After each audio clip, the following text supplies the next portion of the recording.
I'm getting ready to sleep, guys. But I just realized going downstairs and I saw we're having an Easter meal, which I probably will not do. There are two problems. When I'm in a crowd of people, I get bed bugs. That's just, I'm sorry to tell people that. If you live in a building where you've had bed bugs more than once, the likelihood is that you're getting them from somebody else.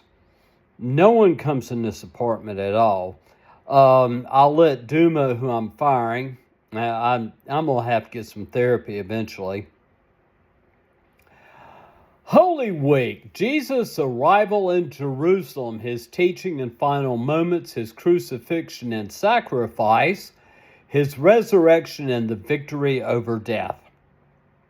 Okay. It's celebrated the last week of Lent, okay, up to Easter Sunday. The exact dates, they change around and everything because of the lunar calendar and all that. Why is it important? Now, this is where I've said the big difference between the Old Testament and the New Testament. Here in the New Testament, it shows God's love. Jesus willingly gave his life for humanity. That, I'm not going there, but that doesn't make sense to me. It teaches sacrifice, understand that, a reminder of selflessness and obedience. True. It brings hope. The resurrection symbolizes victory over sin and death. It strengthens faith, encourages believers to reflect and grow spiritually.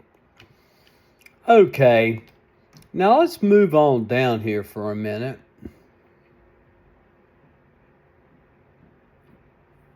Here we go.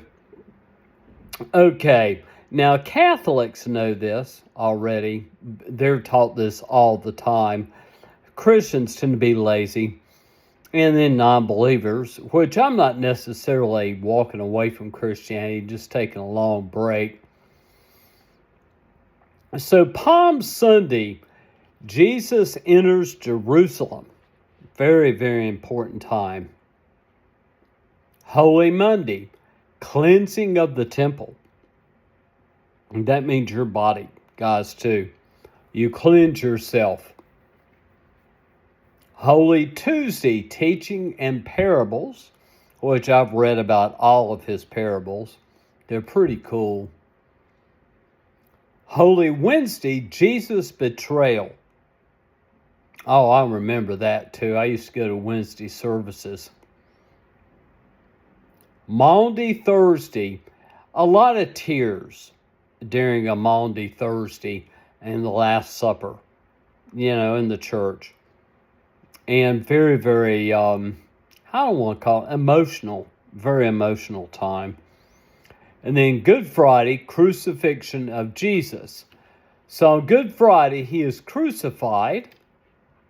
And then, let's see, Holy Saturday, Jesus in the tomb. Holy Saturday again, Jesus in the tomb.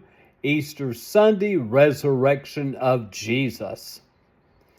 It is a big time in the church, and churches make a lot of money off of this. They really do make a lot of money off of it. I'm getting ready to take me a nap. As you know, I'm not doing well at all. Now, let's see here. Okay, yeah, I can understand that. They're going through the meanings here.